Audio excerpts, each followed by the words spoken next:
first of all, thank you very much for joining us. We have a terrific panel to round off the event here in Dubai. And so I'm joined by Hejar, Dina, and Sohail. So first of all, thanks a lot for taking the time to join us today. Before we begin to talk about future of news and all the challenges that exist within that, for the benefit of people here who perhaps don't know you, I'm very fortunate that I do know who you are. Please tell us just a little bit about who you are and a little bit about the station. So Hejar. Thank you, Craig. Thank you. Thanks very much. I know it's that time of the day that it really takes a lot of patience to listen to us, and we already spoke a lot. Thank you very much, Craig. It's always good to be with you, and I would like to first of all thank Avid and Wolf Tech for organizing this event, because we need more and more of these events in the Middle East for sure. My name is Hejar Bereni. For the ones who don't know me, I'm the CTO of Rudaw Media Network based in Erbil, the Kurdistan region of Iraq. We have been working with Avid for the last 14 years, I guess, and we are in the phase of installing a totally new greenfield facility for us, which is hybrid and mainly 2110, and we are actually involving a lot of Avid equipment in it as well. Hejar, thank you very much. Dina. Hi, everyone. My name is Dina Nimer. Also, for those who don't know me, I don't have a cool title like Craig here. I'm head of media operations for AlArabiya News channel. So I'm here presenting AlArabiya and MBT Group.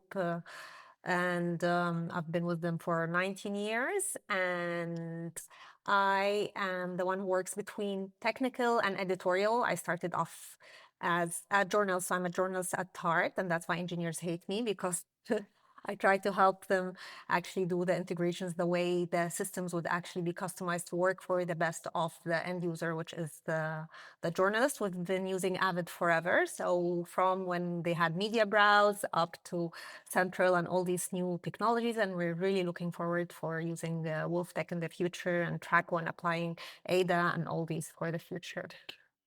Hi, it's me, Sohail Noor. I'm a chief technology officer of Nukta setup. Well, it's not a TV channel. It's a completely digital and hybrid kind of solution. We have a multi-station setup here in Karachi. We have a complete setup of Avid, and we have installed a complete mirror system in Dubai as well, in Dubai Studio City. We have done a first, we have done a first installation in Pakistan in 2018 regarding Avid system. And that was a very big challenge for that industry, because everyone was working on the conventional system in Pakistan. And we were the first that we started to push the people towards a fully automated and intelligent system. That's about me. Great. So again, thanks a lot for joining. So Hal, maybe we'll start with you. We've talked a little bit in the session today about the challenges of journalism, about broadcasting, about digital platforms, things like this. But of course, as you mentioned, Nukta in some ways is not a traditional channel at all. But tell us about some of the challenges that you face in terms of collecting the kind of content and then distributing the content out. What is the main thing that you're really trying to address to attract the audience to the channel? Well, in our case, in our region, actually, everyone is just following the conventional system over there. So it was a very big, you can say, challenge for us to attract the new audience, the new people, the new generation, who are only using the handheld devices and other things. And they need a news for 24/7, not like a hourly based news. And they need a very smart and limited information to get what actually in the news. So this was the biggest challenge, because we have to educate the people that were coming from the press medium. They were coming from a very, very manual system, and we need to train them for the new automated systems. So for a broadcast setup in Pakistan, we had a biggest challenge for shifting them for the social media, that they are very happy with the conventional system, linear line, satellite system, having a DSNGs and other things to utilize. For, of course, for digital medium, you need a single man army to handle the things. And that was our biggest challenge at that time. Right now, what we are facing a biggest challenge in our market is to educate people that these tools are for our ease, not to replace anyone. This is the thing that what we are facing right now over there. but we are coping up with the things, and let's see.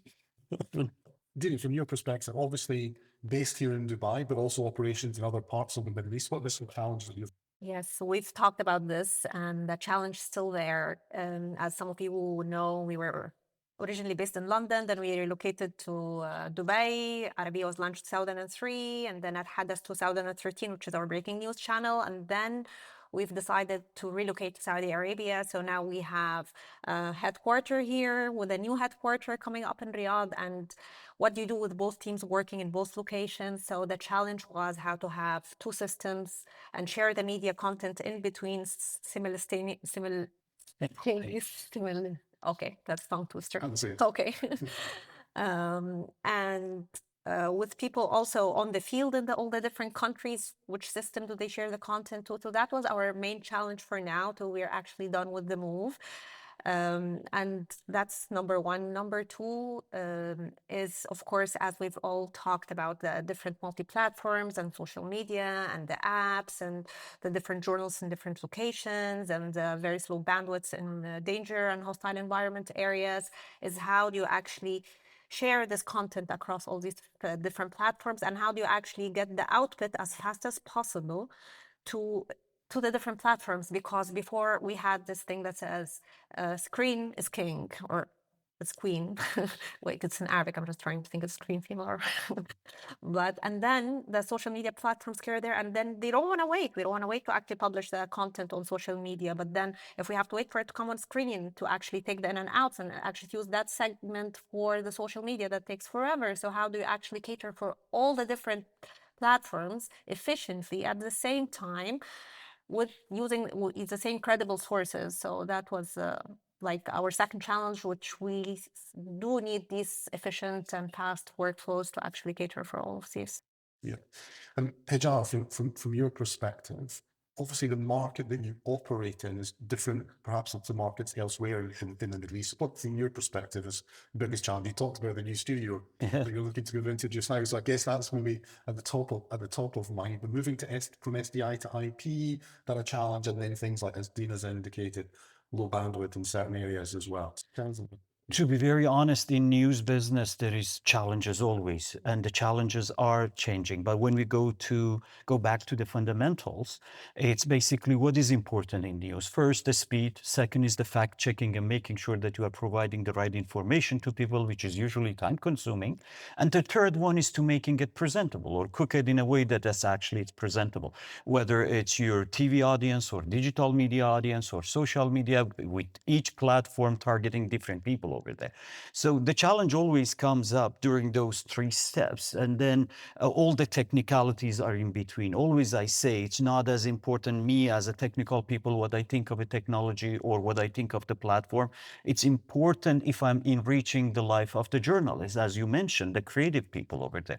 So the challenge are on top of everything that Sohail and Dina mentioned. Right now, the new challenge for me is to make sure that the journalist doesn't feel anything, and getting a group of large journalists to get used to a totally new way of working. That's why I was talking about the mentality behind the technology, because our goal in technology in the field of broadcast and media and news is to give more power to the creatives to be able to think about their creativity rather than how to use the technology. So the easiness of use of those tools. And to be very honest, I'm looking forward to the challenge of when I'm taking my all journalists from the old building to the new Greenfield facility and to show them a brand new iNews, a brand new Media Central, and a brand new, hopefully, Voltec abilities to be able to work with. However, on the other side, we shouldn't forget about AI, which is actually kind of like an earthquake in news right now, because we are trying to fit AI, enhance our workflows at the same time, try to stay away from the disadvantages that AI might bring into news. But we are trying to empower them by the AI tools as well. One of the things about Rudaw, of course, is a media network. So it's not just a broadcast operation. So please tell us a little bit about the operation and how maybe Avid helps deliver the news to the audiences you have across the different areas? You know, I remember days at BBC that they started being a network rather than like a radio BBC or TV BBC or print BBC. The idea of cross platforms, when you have cross platforms coming into each other and you have a centralized intake and a centralized output, and that's where exactly Avid comes into play. Without Avid, that wouldn't be possible because you need an ecosystem that would actually talk in a way that each one of the outputs need and making sure that everything that comes in comes to that intake and comes to that storage. And that's why Stream.io made me excited as well, because I can get RTMP in, I can get NDI in, I can get SDI in, I can get 2110 in. And I wish it was ready a little bit earlier. I'm a bit upset about that, but it is important. So what is important is flexibility and to be able to be scalable, flexible, and be ready to work in any environment in any way possible and in any way that the editorial team needs it. Because keep in mind, we are the guys behind the scene empowering editorial team over there. And that's what we do for a living. Yeah. Dina, Hejar mentioned AI there. It's something that comes up in lots of different conversations. What are the areas of AI that maybe excite you or interest you of how it can help the operation? Yeah, the way I think about it, there are like two AI benefits. So there's operational benefit when it comes to face tagging, transcription, automation of workflows, and all that. And there's the content generation, which we are very scared of in the news, especially if you are known for the news and you're known for your credibility. So I will tell you like an ideal scenario, and maybe that's possible with Avid. So if I want to come to work and I want to create a story, okay, assume I'm a health reporter or a crime reporter or something. So I should open one platform, one Avid platform that has everything in there. It has all the incoming media. I have my phone with me. I could have already uploaded my videos from whatever reporting I did on the scene. I have my PAM content, my MAM content, all connected to that one platform. I just log in. It knows that I am Dina, the crime reporter. So I get to my homepage. Everything is personalized to what I do because I've already either set it up previously. So it's customized, personalized for me as a journalist and user, where I see the main, it will tell me, oh, there's a story about, I don't know, hair transplant today, or there's a story about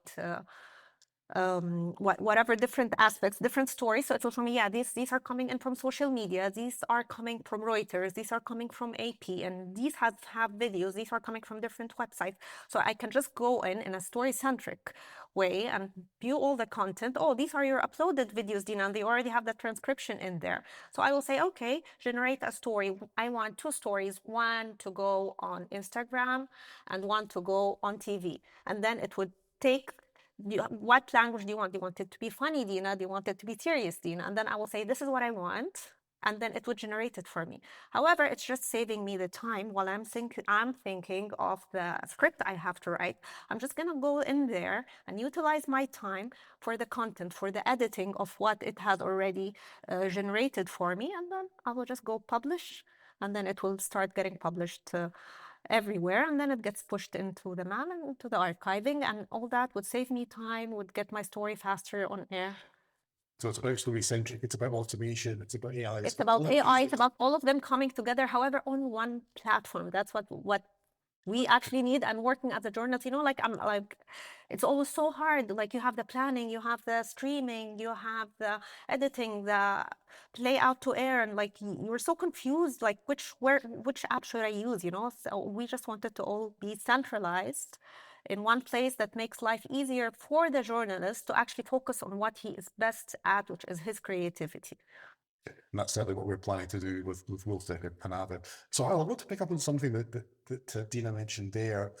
She talked about, you know, the trust that an established player like NBC or AlArabiya has in the market.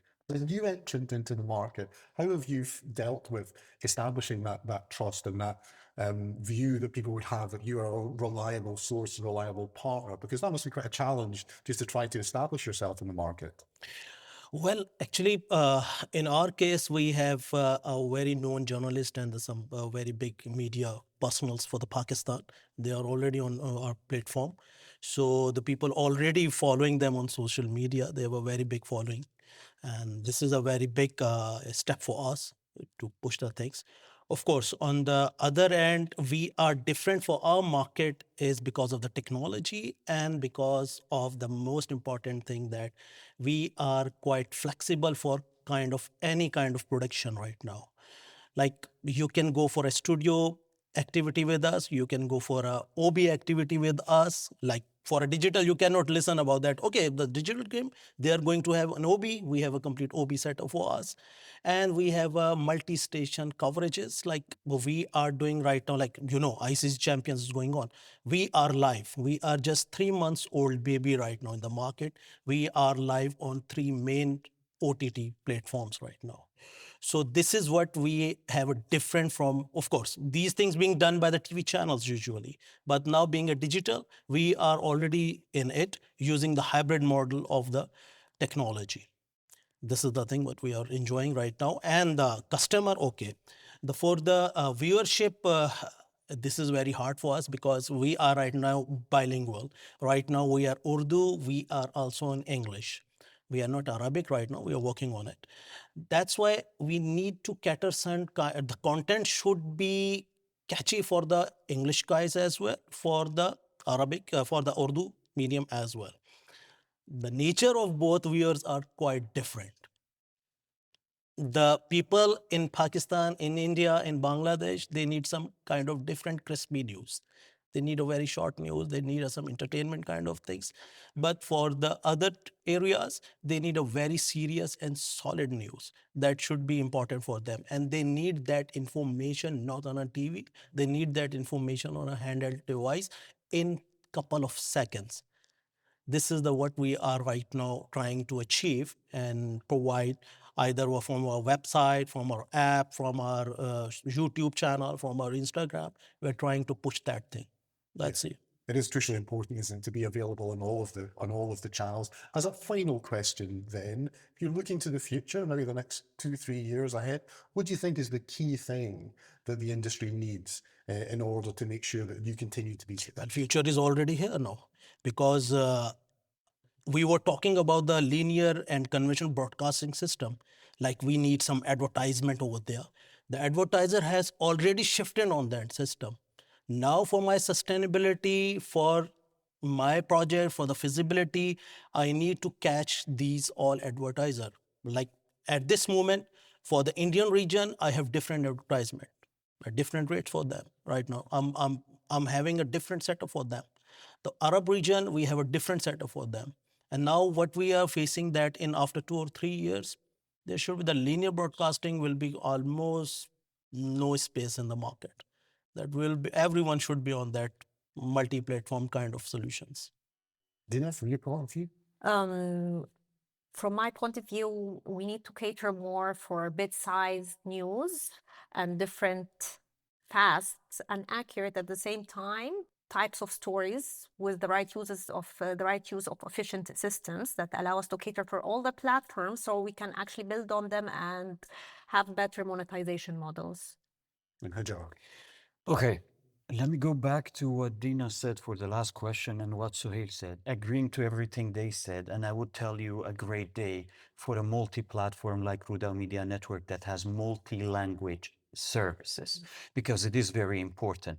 We are originating news from Kurdish region and the regions around it, like mainly Iran, Iraq, Turkey, and Syria, even though we are touching, like we are covering Germany election or like US election or here and that.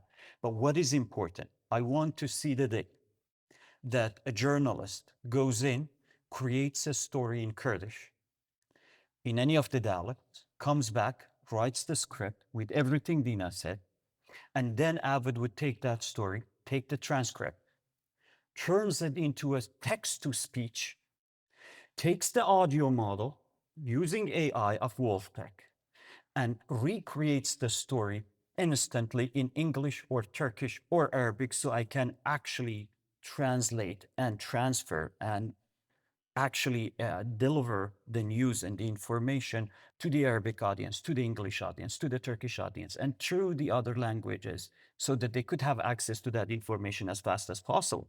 Because the human element in the beginning has already done the fact checking. They already know the story. They already know the effectiveness of the story and the way people like it or the target audience. And now it's time to make sure that that information is available to everyone at the fastest pace possible. And again, thank you very much, Avid. Great. So, Hejar, Dina, Sohail, thank you very much. Thank you. Thank you.